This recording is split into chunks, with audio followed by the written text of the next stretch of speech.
College football week one. We said this morning we were going to do a preview show later this afternoon. We'll just start it here today, and probably not going to have a set day and time on this until at least another week out. But we'll just continue to do this, and of course you'll be able to catch the podcast over on Spotify, iHeartRadio, Apple iTunes, Amazon Audible, Google Podcasts. You pretty much name it. And our show is available out there. Of course, you can always catch the replay here on YouTube. Hopefully everyone gets a chance to catch us live. Not always the case, especially since I believe maybe week 3 or so, we'll probably be able to get into a rhythm of it. But next week I'll be traveling, and we'll do it when we can. And then the following week we'll probably be able to settle into a time zone. But I kind of like it in this spot, maybe Thursdays or Wednesday in this identical spot. Chris, let's just quickly go over the games that we already went over this morning, just to complete the show. I was going to just say, let's skip those games. And then I thought to myself, maybe if we just quickly go over these, especially, since we are live, we didn't announce we were doing a show. And, so Pittsburgh, West Virginia, real quickly. I felt that, on this morning show that I felt Slovis is way overrated. I think 7.5 points is just a ton for a rivalry game. And I think West Virginia's got plenty of talent there as well to work with. I'm going to go with, I took West Virginia on the show. Chris, you want to recap yours? Yeah, I completely agree. And JT Daniels, he's capable of leading an offense. We saw it with Georgia. It's just the problem was that Stetson Bennett just played better in his absence, and injuries kind of derailed JT Daniels' time there. But I'm with you. I think that this Pitt defense is susceptible to giving up the big plays, and 7.5. I think even with the touchdown, you would have been safe, but with the hook, involved, it just makes it that much better. I like West Virginia in the points as well.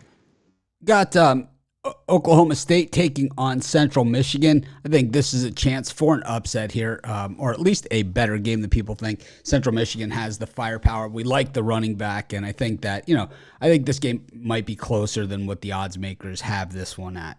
Chris, how about you? Yeah, 100%. I said this could be a prime spot for another upset. It's sort of a repeat of the untimed down game back in 2016 when Central Michigan pulled off the upset. Plus 850, plus 1050, depending on your book, definitely worth a shot. But I'm with you. I like the value of the points here. Lou Nichols, one of the best backs in college football, and there's just a lot of turnover for this Oklahoma State defense. They'll get there, but I think this is just too many points. Those of you joining us a little late, we're just recapping the picks that we went over on the show this morning, and then we'll be going into the Friday and Saturday games. We just figured, instead of ignoring that these games actually are going to take place, for those, just to make it a complete week one preview, even though it's not as thorough as we will be going into some of the other games. We're going to run this show till about 6 o'clock Eastern time. So that is the plan. Next game up, Tennessee and Ball State. We know Josh Heupel's offense going to be high powered for Tennessee.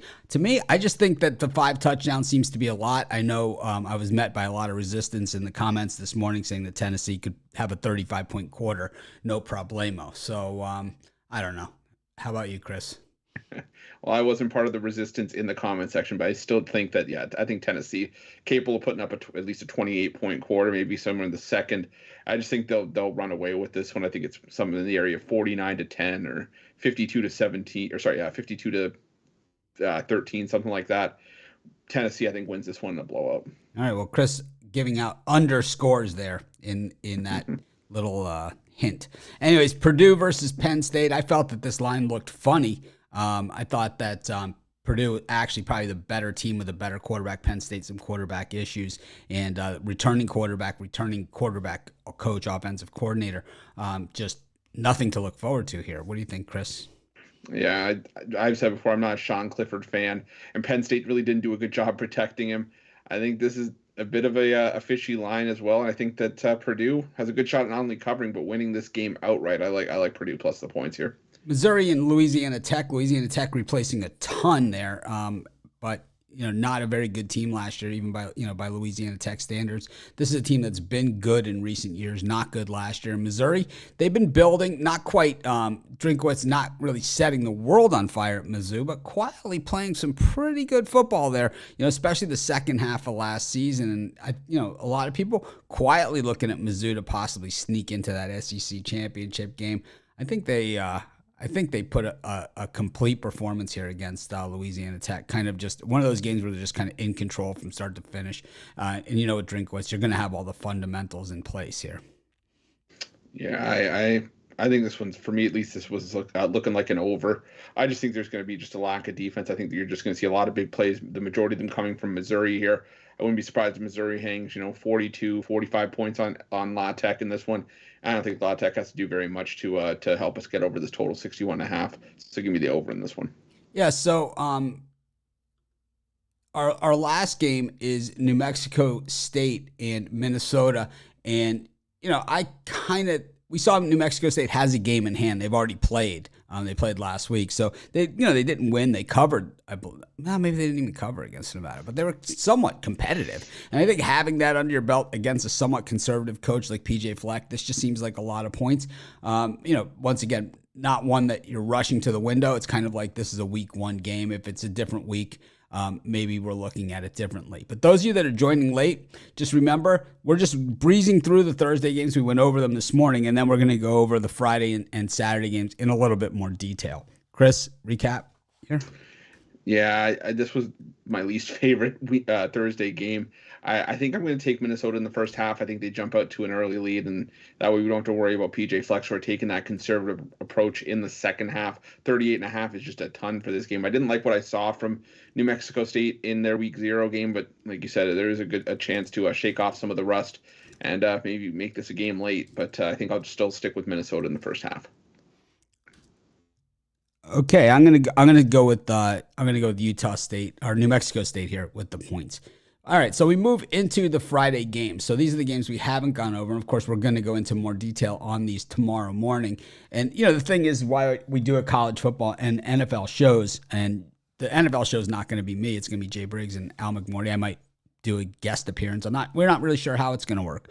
But the reason to do these shows, even though Chris and I do videos, is that the weekend shows, we really don't go over every single game. We kind of just have the cappers do a game or two. And, we can't possibly go through the whole schedule. But, we do go through the whole schedule several times here at Pick Dogs and at Sports Chat Place, of course, with write-ups, videos, and you pretty much name it. But let's get into these Friday games. And we've got Michigan State taking on Western Michigan. Mel Tucker really has taken the reins here at Michigan State and is really turning into one of the better college football coaches out there. Can he maintain what he's done there?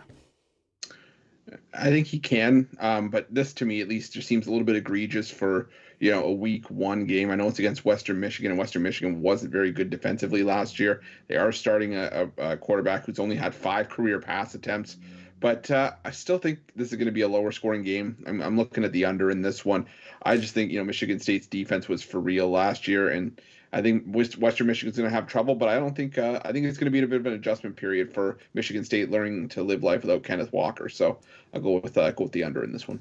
Well, I think that Michigan State will reload from with Walker, and I'm not really all that concerned. I think what I'm most concerned about here, on the Michigan State side is, number one, do they have the offense to cover this kind of big number? Because I do believe they're going to dominate this game. And then on the Western Michigan side, I struggle to back them because I see every year these directional Michigan teams that I'm high on go in against these FBS teams, the big conference teams, and kind of get smacked around. So this is one I'll probably be laying low on, but if anything, I'm probably leaning a little bit to Michigan State actually in this game. We go to our next game, and I'm talking fast because we're covering a lot of ground, and if we start to run out of time, we'll group games together, but hopefully that doesn't happen. Old Dominion, Virginia Tech. Chris, you drew the video on this one, so I haven't really taken a very good look at it, but of course, we got a new head coach at Virginia Tech. And it was a disappointing run that they had in the Justin Fuente era. Yeah, and the thing for me in this one is I actually think we have some value here with Old Dominion. I don't think the Monarchs are going to go away. I know the Virginia Tech, sort of the Power 5 bias here, but Old Dominion's legit and they can run the football. They have a pretty good defense. I think Old Dominion shows up to play in this one, and I think they take this in-state rivalry a little bit more serious than Virginia Tech does.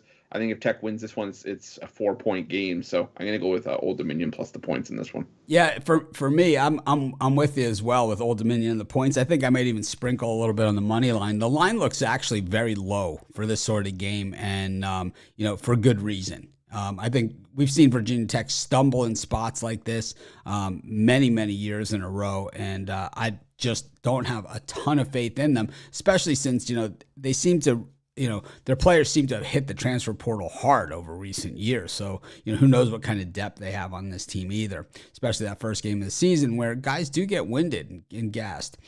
For our next game, we got Duke versus Temple. This could be two of the worst teams in college football. I drew this video, but I'll tell you, if Mark was still around with us, this would have been a Mark game. This game absolutely stinks. I mean, these teams are terrible. Chris, I did the video. I took Temple in the video. The reason being, I just can't lay 7.5 points with Duke. I mean, I think this game is one of those games where it's so sloppy. It's just so sloppy. I got to go with Temple here. I just can't see.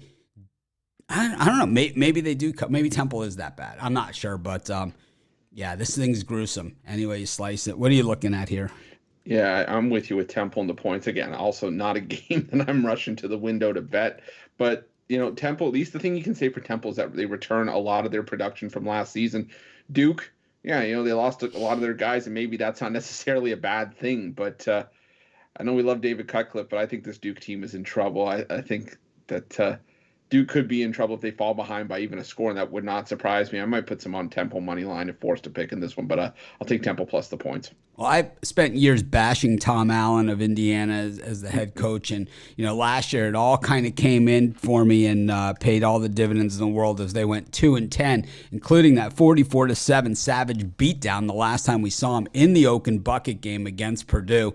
When you lose the bucket, normally when you lose a rivalry game by 37 points, usually it's the end of the road for a coach. But Tom Allen given a little bit of grace because of the success that he had there. Michael Penix gone from Indiana. We don't have to worry if he's injured and not playing this week or anything like that, like normally when he was on the team. But a little different look from Indiana this year. Illinois we saw last week, and I thought Brett Bielema did actually a pretty nice job against a Wyoming team that's tougher than what we saw.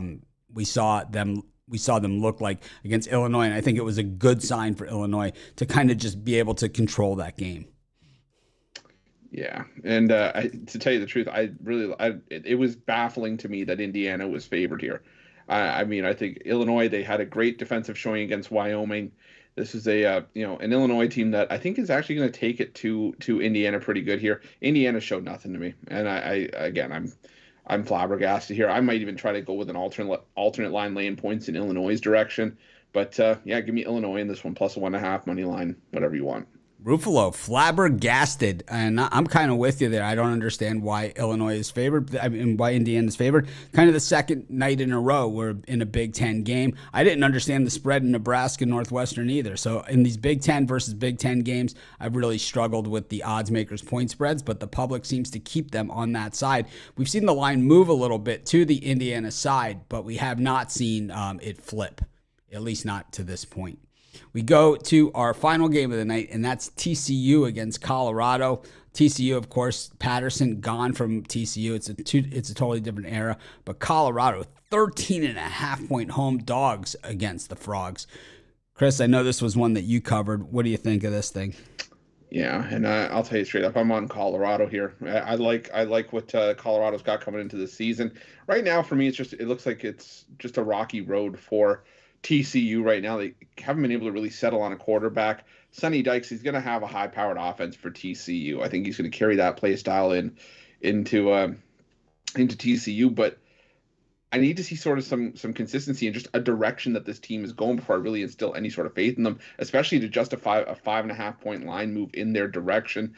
Colorado, is no slouch. I think TCU wins this game, but I think it's maybe by 10 points at the absolute most. So I'm going to take Colorado plus the points in this one. Yeah, this one is a tough one for me. I'm probably going to have to dig a little bit deeper. Originally, I was thinking TCU, but Chris might have talked me into Colorado. I really didn't, to be honest with you. I haven't really studied the Friday games at this point as deeply as I have the Saturday games and the games tonight. So this is one that by tomorrow's show, I might have an update for you. But so far, I could see that. But, and I know that TCU had a lot of transfer outs of players. But we know that Dykes is going to put up points, and we know that Colorado, well, it can be a sieve defense at times. Jim Leavitt was coaching the defense there, but once he left, they were not quite the same as they were a couple years ago. We go to our next game, and we hit Saturday. So we're going to have to fly through these games if we're going to make it. If it gets tight at the end, because we do have the drive-through coming on after this, we will just group games together. But basically, we're going to quick hit these games. And then, of course, we have full write-ups at pickdogs.com, sportschatplace.com. And Chris and I have done individual videos on most of these big games that will be available on our YouTube channel. But we go to our next game, and I love this one. Maryland against Buffalo. This one's super interesting. You got Tagliavoa, no longer to his little brother, kind of being his own guy. But once again, the Maryland defense, an absolute sieve. 4 defensive coordinators in 4 years means your defense stinks. Chris, Buffalo, we're hoping Van Trees was going to be the quarterback. He transferred out to Georgia Southern, of all places. Buffalo, 24.5-point dogs here. Yeah, and even with Tagovailoa, leading the charge for Maryland, I'm still not seeing Maryland as a 24.5-point favorite, because I think that all of a sudden shifts to you have to get 26, 27 points to really have a normal score, at least what we're used to seeing from how scores usually finish. And Buffalo's getting Rutgers transfer Cole Snyder. They got a couple of their top receivers back. I know Maryland's receiving core is absolutely loaded, but like you said, sometimes they have a bit of a lackluster defense. I think Buffalo can do enough to stay within this 24.5. I wouldn't be surprised if they lost by 3 scores, maybe a 41-20 kind of game, something like that. But either way, I like the points with Buffalo in this one. It just seems to me it could be one of those games where Maryland's up by 31 at some point. They're in the cover zone, and Buffalo comes back and erases that cover. It just seems to be that kind of game. Boston College, 6.5-point favorites here over Rutgers. Schiano, I thought, had done a nice job at Rutgers last season. We saw them step up to the plate. And BC, we saw them. Good quarterback, and still have some problems here and there. It's an interesting line, to say the least. Yeah, and at least the thing you could say for Boston College is that they get their quarterback back in Phil Jerkovich, and they were better when Jerkovich was on the field last year. Yeah, I think he even played through a broken wrist, and he was still performing fairly well for Boston College. I just right now, Rutgers for me is in that Temple and Duke discussion. Like, I really don't want any part of Rutgers right now. I know Greg Schiano, he had that defense heading in the right direction, but the offense for me is still hard to get over. And as such, I got to roll with Boston College laying the points. That's why I think it's still around a touchdown. So I'm going to lay the points with Boston College at home. Boston College usually a good offensive line. To me, I just don't like the points here. I think that's where I'm at, is like, I don't like the points as far as laying them. I don't mind them taking them. So to me, I think Boston College probably wins the game. Not all that comfortable with laying 6.5 points in this thing. We go to Michigan against Colorado State. Jim Harbaugh loves to beat up on the lousy teams and on the weak teams. In Colorado State, new head coach, new regime, a lot of transfer players in. Home game at the big house. This is like they love to do a lot of ass slapping, run up the score, and act like they're like overly focused on the game. Kind of PJ Fleck style. This is where a lot of people do not like Harbaugh. And I'll tell you, win or lose, I'm not going to like him here either. I can't take Colorado State because I know he's a jerk. I'm going to take Michigan here, lay the points, basically because I know Harbaugh is just going to be an unsportsmanlike jackass in this game like he normally is. Chris, what do you think? I don't want to hash out a lot of the same points that you made, especially using the word jackass a couple times. So I got to go with Michigan as well. I see this, 45-10. I think Colorado State's just too overmatched here. But it's a little bit weird because I don't think Caden McNamara is going to get the starting gig here. I think Harbaugh, he's making it seem like there's a quarterback competition. I don't think there is. The writing's at least been on the wall from what I'm seeing from a lot of beat reporters. So I think Michigan comes out like you said, gets the ass slapping routine on and moves on to next week. East Carolina takes on NC State. We got the Pirates are 11.5-point home doggies in this game against the Wolfpack. We know the Wolfpack, certainly have been improving each year, but are they good enough to be 11.5-point favorites over East Carolina? Really nice fan base there, and the Pack comes in here ranked 13th in the nation, if you can believe that, Chris. Yeah, I mean, I like this NC State team. I like the direction that they're headed in. And I think, this could be a team to challenge for the ACC title this year. But for me, I'm looking at the total here. I don't know how we have a total this low, 51.5. Devin Leary can, sling the ball around the field. He's got a great arm. He's got an accurate arm. And Holton Ahlers, we've seen him lead this East Carolina offense for a few years. He is no slouch. He can probably hang 24 to 28 points up with East Carolina on his own. I think NC State still wins this game. I think this game gets closer to 63, 64 points at the very least. So give me the over 51.5. Those of you joining the show a little late, the way the show is going to work, we're going to go through all the games. We don't have a set time and day that we're going to do this. By week 3, we will establish that. Next week, I'm traveling, so I'm not sure exactly when we'll be able to do it, but we will definitely do it. It'll be more than likely be before an hour or two before the first games of the week, that's for sure. And it'll give you guys a chance. And if you're catching the replay or anything like that, I'm doing the chapters, so you guys will be able to just go back and get those ones.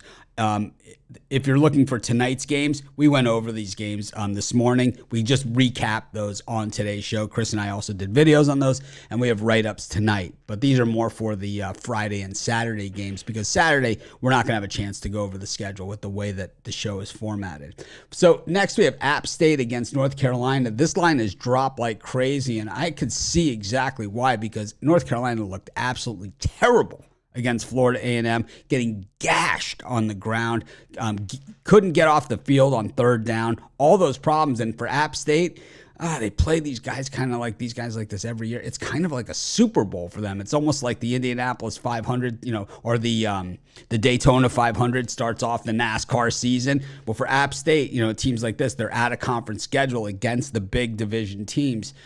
Is their Daytona 500? I like App State in this one. I think they do it. The line's dropped 2.5 points with most of the betting action on the heels. Yeah, I'm with you. App State might be my favorite afternoon game of the day, or between the 12th and the 3:30 slots. I think this is one of the biggest games in App State's program's history, especially home games. Bringing in the Tar Heels, and like you said, they did not look good. The Tar Heels did against Florida A&M, an A&M team that was missing 20 players because of ineligibility. App State has a lot of returning production, and I think that the building is going to be absolutely insane. I think App State's going to be sky high for this one. I think they get the job done. I like App State as well. Believe me, maybe tomorrow we go over some of these other games like the Sam Houston, Texas A&M, Virginia, Richmond, which actually looks to be a fun one, and even Northern Iowa Air Force. But we go to Los Angeles, we go to the Rose Bowl where UCLA is hosting Bowling Green, and this line has dropped 2.5 points from the open. The Falcons, I don't know. It's kind of this one is it less because you think it's because of less faith in USC or more faith in Bowling Green, or a little bit of both here? I think, can I say a little? I'm going to say a little bit of both here, but I think I'm still leaning towards UCLA. I Bowling Green is going to be able to provide some value, I think, down the road once we get into conference play. But early on, I think there's just going to be some growing pains here, and just it's going to be a bit of a mismatch. UCLA, they're bringing back their starting quarterback in Thompson Robinson. They got their best running back in Charbonnet. I think this is a spot where UCLA, I think, is just going to run all over Bowling Green. I like UCLA laying the big number. UCLA seems to have a lot of, they never seem to be able to be good enough fundamentally to cover lines like this. And I think that's where the line movement comes in. And I'm going to go the other way. I'm going to take Bowling Green until UCLA shows me something. We got Wyoming up against Tulsa. Wyoming, the Pokes, 6.5-point home dogs after that poor showing against Illinois. Do you think it was just Illinois being a bigger, better team, or do you think Wyoming has serious problems here again? This line opened at 1.5, now at 6.5 for Tulsa is favored. Yeah, I liked it sort of when it was in this middling range around 4 before it jumped up to 6.5. I would still lean towards Tulsa because I do think Wyoming has some serious issues that they need to figure out. Tulsa, they're going to do what Tulsa does. I mean, this is a Tulsa team that can play really good defense, playing a lot of low scoring games, but they do just enough offensively to get by. I think this is Tulsa's game to win by a touchdown to 10 points, like a 27-17, 24-14 kind of game. So give me Tulsa laying the points here. I kind of think in this one, I think the Wyoming defense is better than what we saw, and I'm going to give them the nod. I'm just going to give them a shot here. Probably not. You're not going to see a premium pick or anything from me on this one. I promise. I Scout's honor. I'm no scout, but I still will uphold my Scout's honor on that one. We got UTSA. That's Texas San Antonio hosting Houston. It's going to be a different look for Houston. Not the high-flying offense that we come to expect. More of a defensive style of team up against UTSA, who it always looks like a track meet with these guys, right? It's just they always look fast, but in the games against teams like that, like Houston, they always look a little overmatched. Even though you kind of have the expectation that maybe this will be the time, Yeah, I mean, would it really surprise anyone if UTSA pulled this off, considering they beat up on Illinois last season? But I'm with you. I think this is going to be a track meet. I like the over in this one. I think this is just, like I said, one of those games where we get to at least 70 points. I think both teams get in well into the 30s here, and I like this one to get to be close. I like UTSA in the points as well. I think it's a 3-point game, but I'll take the over as my stronger play for this one. If Brian Bitler was here with us, he'd probably say the books are begging you to take Houston, and all the squares are on them. I think I'm going to be a square here. We've got Arkansas taking on Cincinnati. Of course, Cincinnati fresh off of their BCS playoff appearance. They lost in the BCS playoff, and they did not. They showed that they probably were a little bit outmanned and outmatched in that game. But at the same time, they got there, and I think no worse than we've seen Oklahoma shelled in those games, over the years, and Notre Dame and teams like that. Ohio State's been rung up in those games, and so has Michigan State. So, I don't think Cincinnati has anything to hang their head on. Number 22 versus number 23. How is Arkansas ranked 23rd in the nation, Chris? I don't know. I know this was one that we kind of disagreed on, or at least when we were first talking about these games, but I think I still like Arkansas a little bit here. Hey, I like KJ Jefferson. I like the job that Sam Pittman's done early on in Arkansas. And, I don't get me wrong. I'm high on Cincinnati. The Cincinnati team going to probably be the champion again in the AAC, in my opinion. But I just think week one, I think it's going to be a tough crowd in Fayetteville. I think Arkansas comes out to play, and I think this is just one of those games that they kind of pull away late. It's a key stop for Arkansas defensively against Cincinnati. I think Cincinnati wins this one by 10 points. So I'm going to take Arkansas here. Cincinnati's been a good team, and they kind of get overlooked every year at this beginning of the season spot and in this role. And I think getting 6.5 points here, I'm going to take Cincinnati on the money line. I think they go into Fayetteville. I think they knock the Hogs off. We got Georgia hosting Oregon. This is an interesting one because you've got the Georgia defensive coordinator as the new head coach at Oregon. And the thing is, Oregon known as like the high-flying Ducks offense, and this is truly a defensive head coach here. He certainly knows the Dogs, and he knows their tendencies, and he knows all those different things. Lines drop from 17 down to 16 as Georgia replaces, basically a army of players on this team, but not short on talent. Kirby Smart has been the recruiting national champion for many years running here. What do you think of this thing, Chris? I think this is an interesting, probably one of those games where people are really looking past Oregon, and it's one of those games where maybe it's a little closer, a little uglier than people think. Yeah, definitely. I think Oregon's offense is going to show up here as well. I like the over 53. Don't like Bo Nix. Not a Bo Nix guy. Well, it's okay. You don't have to be, but I think the offense has come to play here. I think this is going to be a lot higher scoring. I think a lot of the focus is on the defense for both sides, and rightfully so.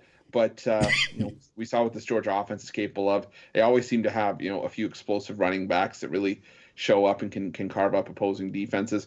But I think Oregon's offense will show up and put up their fair share as well. I expect this game to get over 53, so I'm going to take the over in this one. I'm going to take Oregon with the points here. We've got San Diego State taking on Arizona. This line has moved from 5 to 5.5 with the Aztecs as the home favorite here. Brady Hoke, of course, you can go home again as he's back at San Diego State. And the Aztecs, well, they lost in that Mountain West championship game last year, got absolutely crushed. But San Diego State, the beat rolls on and the defense is fierce. And Arizona, not a team that's shown that they can rise to the occasion against a good defense. I think, this is one of those games, maybe you take Arizona first half, San Diego State game type deal. Yeah, and that's what I'm doing. I'm taking San Diego State here, laying the 5.5. I just, this Arizona team, I sort of need to see more steps in the right direction before really trusting them against, a top defense like San Diego State. San Diego State, they got a new quarterback, Braxton Burmeister from Virginia Tech, former Oregon Duck as well. And they still have, a solid running back group. They got a couple of receivers from the transfer portal. I just think San Diego State's defense shuts down Arizona here. I like San Diego State big in this one. We got Oklahoma taking on UTEP. We saw UTEP last week. The lines dropped 2 points in this game. This is Will Venable's first game as head coach of the Oklahoma Sooners. He is a defensive guy, but trust me on this one. He's got an offensive coordinator who is a high flyer, who, Matt Corral's guy, and, was also at Oklahoma prior to this. So, he certainly can do it. And he's Coach Dylan Gabriel, who takes over as the quarterback for Oklahoma. We saw UTEP last week, pretty disappointing effort against North Texas. They're not in North Texas anymore, but they do have that game in hand. This is one of those tough ones where you can see, I don't know. It's like, I think what kind of keeps me away from Oklahoma a little bit is I keep seeing Spencer Rattler not being able to, cover a spread like this. But Spencer Rattler's not there anymore. It's still in Gabriel. And I don't know. I think what we're going to see from Oklahoma that we haven't seen, is defense. When you have defense, you have a short field, you have an explosive offense. This could get ugly. Yeah, I think it is going to get bowling shoe ugly. I like Oklahoma big in this one. I normally don't love laying these massive numbers, but like you said, Dylan Gabriel, he comes from experience with leading a high flying offense, what he did at UCF, and quite frankly, for me, the Miners, they didn't look good against North Texas. They had their moments, but they still fell apart late. They were tied at the half, I think, or only behind by one, but ultimately just broke down in the second half. And you look at even what they did last season, their best win came against Old Dominion, but you look, they went to and lost to Boise State by 41 points. Their last trip to Oklahoma, they lost by 41. So I think a similar result could be in store here. I like Oklahoma laying the points. All right, bowling shoe ugly. We've got Ole Miss taking on Troy. Of course, Matt Corral gone from Ole Miss. Different thing, but, Lane Kiffin, he has no problem embarrassing teams either. And, Troy here, maybe not getting a lot of credit. I think when we saw Ole Miss last year in a similar spot against Liberty, they did cover, but it was dicey at the end. And they weren't laying this many points. I kind of like the points here with Troy. Yeah, this was one that I did struggle with, even going back and forth on it. But for me, the Troy offense was just hard to back last year. This is probably a no play for me at this number. I was seeing it around 21.5. I think Ole Miss probably wins this one by 21. So I maybe lean towards laying the points with Ole Miss if the number starts to drop a little bit. But yeah, probably maybe take a Ruffalo on this one.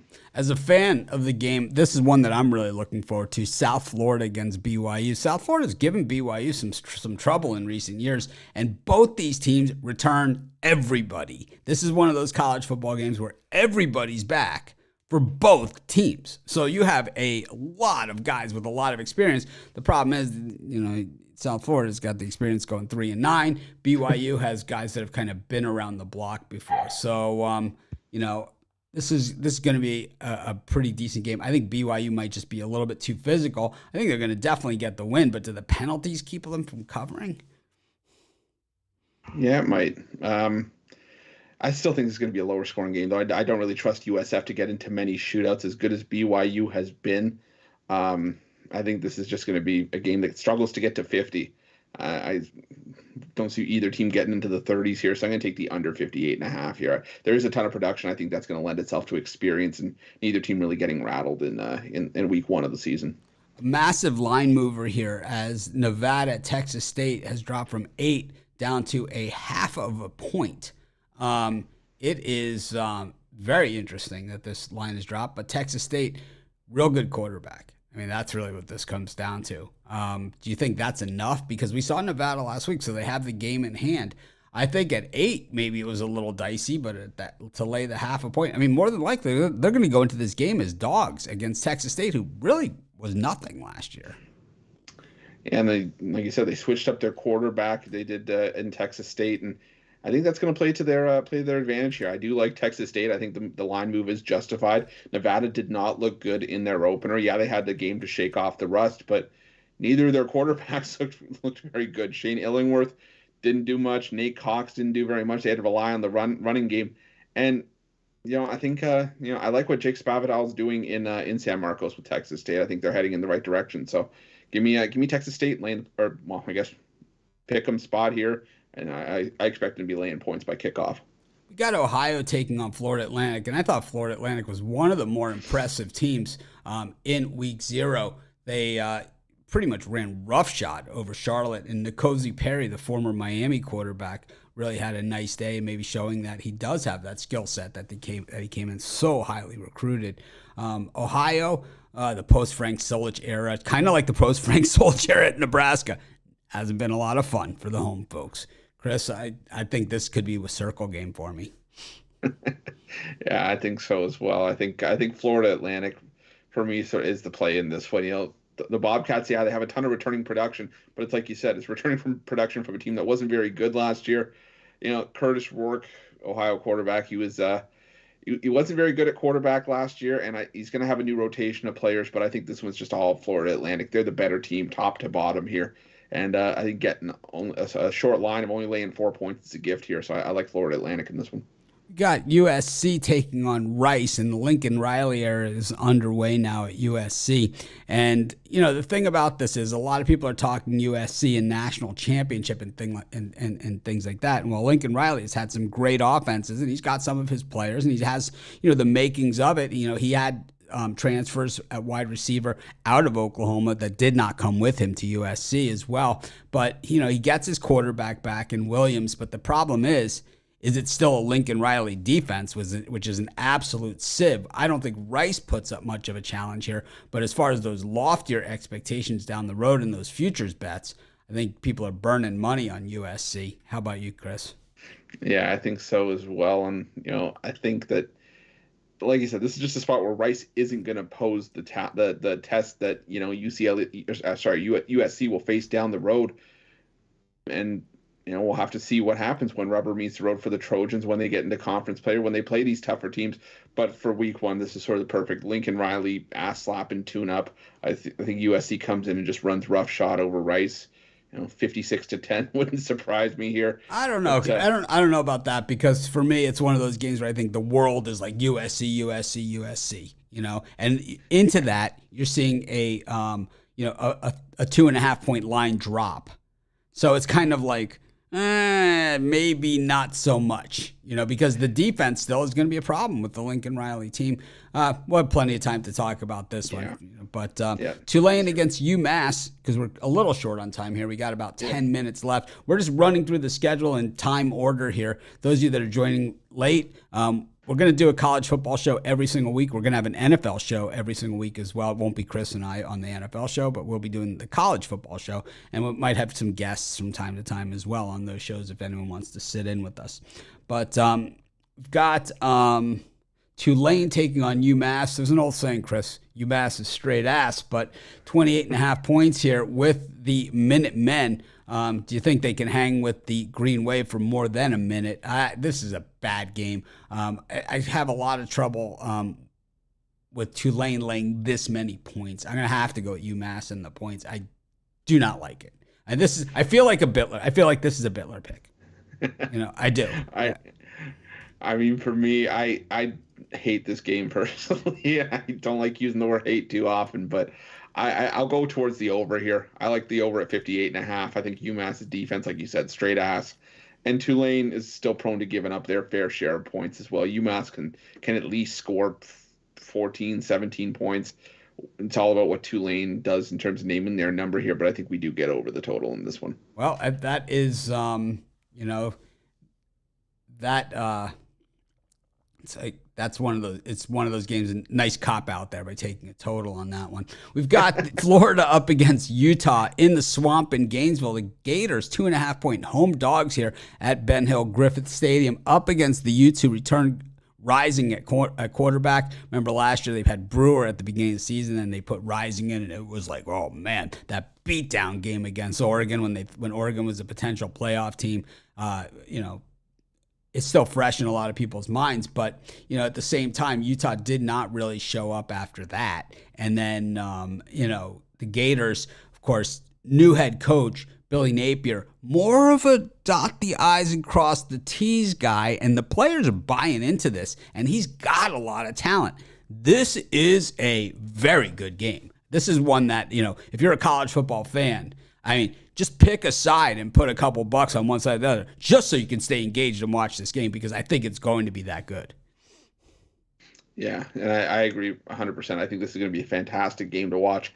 I'm still leaning towards Florida plus the points at home, maybe even take them outright. I know a lot of people have Utah winning the Pac-12, potentially crashing the playoffs from what I've been reading, but I think that, Florida, it's still a tough game to go into the Swamp in week one, and Florida, like you said, is buying into Billy Napier's stuff, and he didn't just waltz into double-digit win seasons when he was at Louisiana. He knows how to coach up his guys, and I think Anthony Richardson, going to be a really good player to watch for the Gators this season. And I think this, like I said, this is going to be a marquee game. I think actually Florida has a chance at winning this one outright. So I'll take Florida plus the points, put a little bit on the money line. All right, well. we might have to put a side wager on this one, because I'm going to take Utah and lay less than a field goal here on the road in a very long road trip into a super hot environment too. It's going to be very hot there. But I think that we probably have a 3-point Utah game. I just think that pass rush.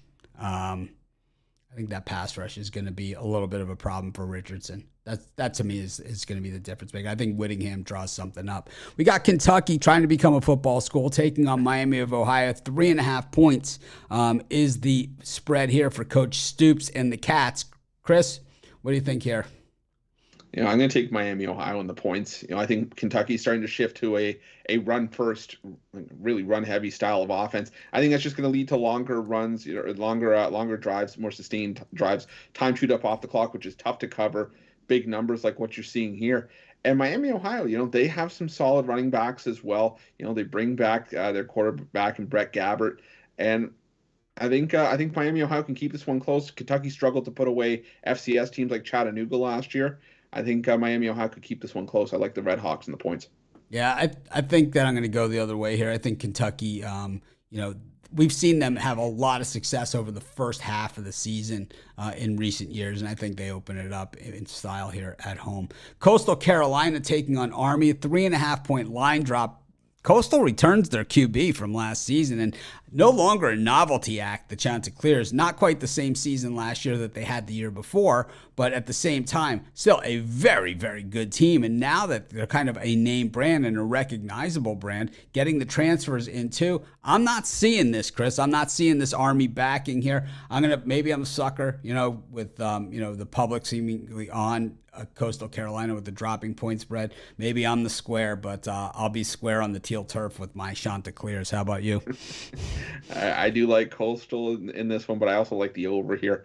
I really like the over at 53.5. While you would think that, an Army run style and that option offense would lead to a lower scoring game, I think it's the opposite. I think it's going to create, quick home run drives, quick drives up and down the field. And I think this one gets into the 56, 60-point range by the end of the third quarter, early fourth. So give me the over 53.5 in this one, but I also like Coastal. I did a college football show last year, and I did it weekly, and it's so refreshing to actually have someone that knows college football do the show with me instead of trying to sit there and say, someone just agreeing with everything I say and saying, well, I really don't know. But it's definitely helpful to hear Chris's side on a lot of these games as I'm trying to decide them too. As I go into Saturdays, don't really have a lot of money in action yet on Saturday's games.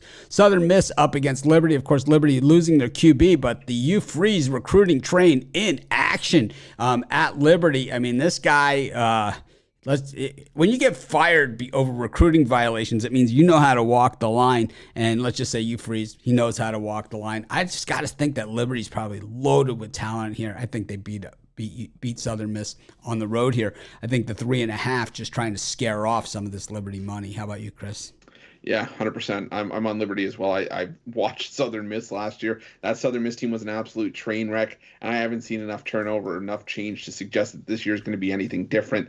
I'm with you. I think Hugh Freeze, knows what he's doing in the recruiting class, knows what he's doing in the transfer portal, and he's going to, keep the train rolling at Liberty. So I like Liberty minus 3.5. I think this one at least could be laid up to a touchdown. Well, you don't want to play against Nick Saban in these early games of the season. Normally he plays in like those games in the Georgia Dome or something like that. This year they're doing it a little bit differently. He plays Texas next week. So does he keep something in the hopper for that game? Does he try and get some guys some action here against Utah State, who did not look good against Jim Mora Jr.'s UConn team?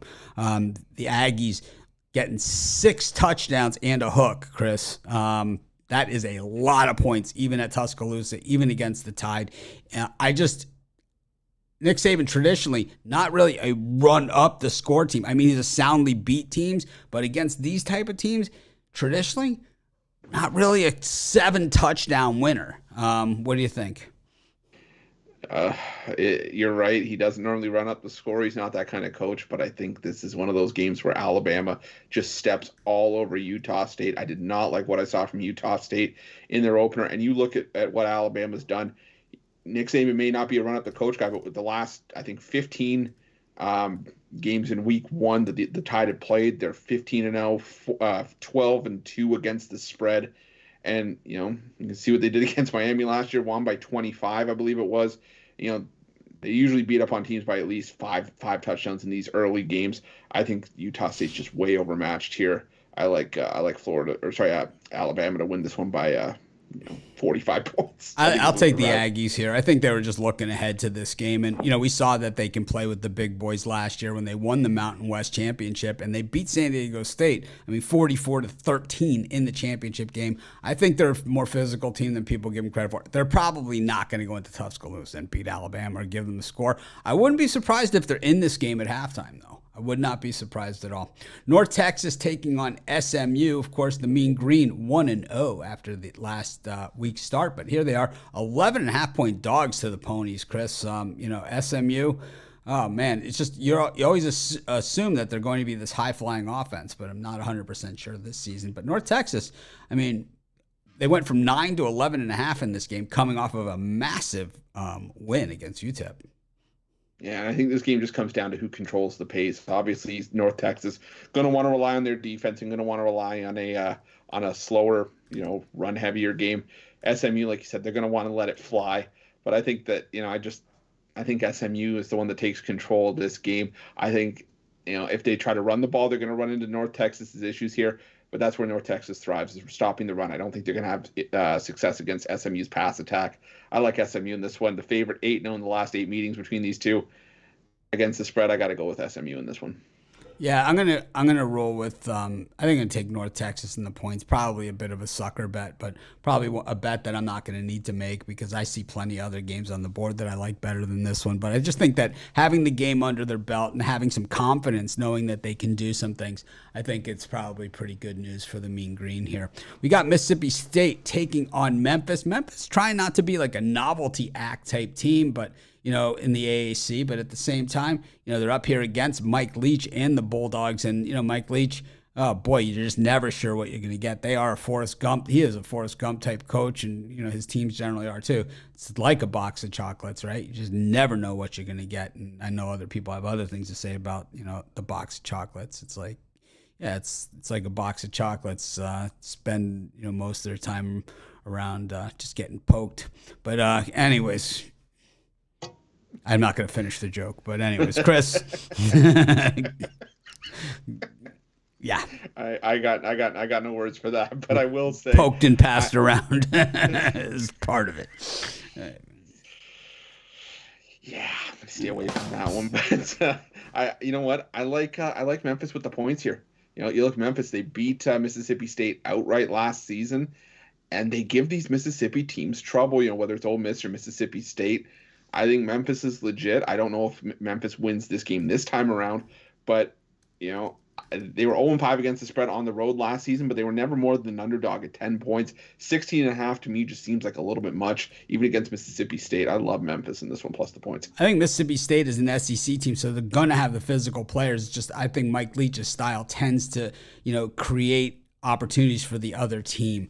And I think Memphis is going to have enough opportunities here. And they usually have a really good kicker. And that's usually something that you really want when you're getting this many points. Because now all you really need is a field goal. Now you're talking, 19.5. And you kick another field goal, it's 22.5. So it all of a sudden, it becomes a bigger number. South Carolina up against Georgia State. Of course, the transfers portal wide open in Columbia this season.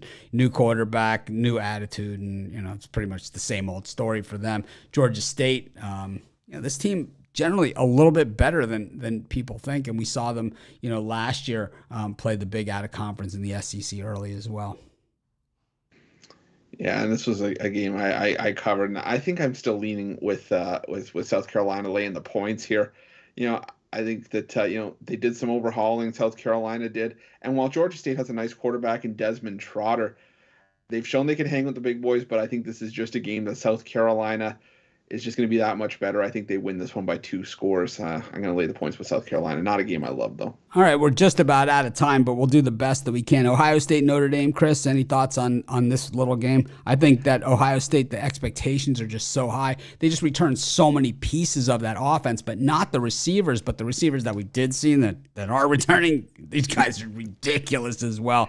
I'm not sure Notre Dame can hang with them as far as that goes, but usually when Notre Dame's in the big underdog role like this is normally when they're kind of at their best. I don't know. I like Ohio State here. I don't know. I'm going to go with the Buckeyes. I'll just lay the points. This is a game I'm going to watch and just get popcorn to watch as a fan. I like this game a lot. Don't like it from a betting perspective, but I will take the points with Notre Dame. I think it's interesting that Marcus Freeman said, oh, yeah, we're 17.5 point underdog. Okay, let me write that down because I'm going to break this up to our guys. So it's always interesting when it's a primetime game with a big number like this and, angles and all that stuff. Something tells me they're going to want the TV viewers to stay in. Syracuse taking on Louisville. 2 ACC teams. Any quick opinion here? I like Louisville. I like Malik Cunningham, one of my favorite quarterbacks in the ACC. I think Louisville wins this one by a touchdown. I'm going to take Syracuse. I thought that they had a nice start to last season. I think Louisville just a little sloppy for me. I think Cunningham is overrated in my book. I think that they keep thinking that he's like a Lamar Jackson, but trust me, he isn't.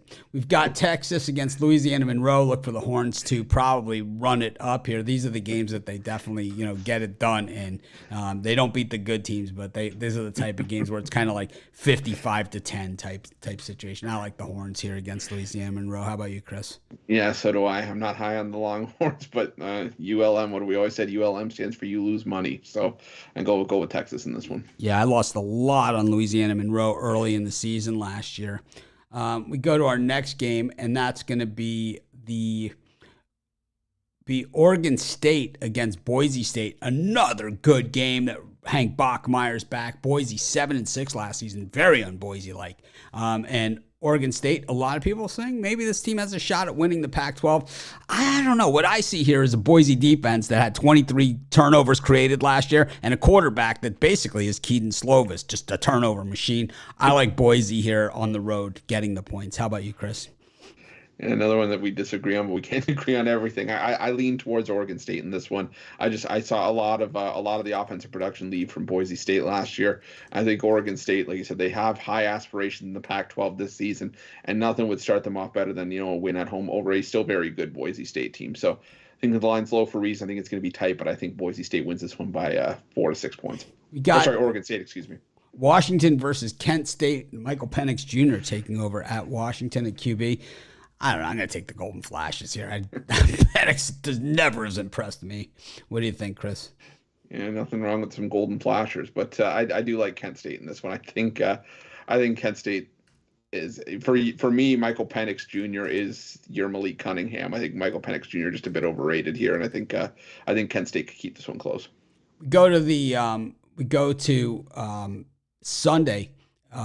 And Sunday morning early, Hawaii getting 15.5 against Western Kentucky. I had Hawaii last week against Vandy. I think they improved this week. To me, even though it was a blowout loss and a 35-point downhill pouring on in the third quarter, really two plays that made that whole game. And once you're playing from behind by a big number, game plans change, strategies change. I think Hawaii's a better team than what we saw last week. I'm going to take the better than 2 touchdowns with the Bows. How about you, Chris? Yeah, I think there will be better days on the horizon for Hawaii once Timmy Chang sort of gets comfortable and gets his guys rolling with his system. But until then, I still got to roll with Western Kentucky. I think Western Kentucky barely covers this number. I think we're going to be sweating it out, regardless. But I think Western Kentucky wins this one by 17 points. So lay the points with the Hilltoppers. Brian Kelly takes over at LSU, where they had a real disappointing season last year. Florida State comes into town, and they've been pretty terrible under Mike Norvell as well. The Noles, though, they have a knack of kind of stepping it up and surprising teams in these early spots like we saw last year against Notre Dame. I got to take the Noles here in the 3.5 points, and I think I might put a little bit on the money line here. The world's going to be on LSU in this game. Yeah, and that is my concern here, because I did like LSU early on, but like you said, now it looks like Florida State could be a viable option here. I'll lean towards Florida State plus the points in this one. Of course, subject to change with the asterisk. And our final game of the show and of the weekend, Georgia Tech taking on Clemson. The Ramblin' Wreck, 22.5-point home dogs. Clemson, really one of the worst Clemson teams that we've seen last season in recent years, that we've seen. Last season just did not have it at the quarterback position. Yeah, and I don't know if they're going to have it here. I think Clemson is the better team, and I think that this is one of those games where Georgia Tech will just shoot themselves in the foot and make Clemson look a lot better than they are. I think it'll finish something like 35-10 for Clemson. But don't get me wrong, I don't have high hopes for this Clemson team this season. I think there could be some trouble coming down for Clemson. So I like Clemson here, but long-term prognosis, no bueno. All right, well, thanks everyone for joining us. That covers all of the games on this week's slate. Of course, we'll go over again tomorrow on Friday during our live show in the morning, and Saturday and Sunday with all of our cappers on our live shows. We appreciate each and every one of you. We're going to have an NFL show. Chris and I will hammer out this show. We'll probably start it earlier before the drive-thru, giving us more time to really go into the games just in a little bit more detail. We rushed through because we wanted to at least come out with something instead of saying we were going to do something. But still, I think our show like this probably still going to be 100 times better than anybody else is going to do, because I know those jerks. Anyways, have a great day, everyone. Make it a winning college football weekend. We will see you tomorrow morning on our live show, every morning on our live show. And of course, we will see you next week as well for our college football week 2 preview. Make it a winning college football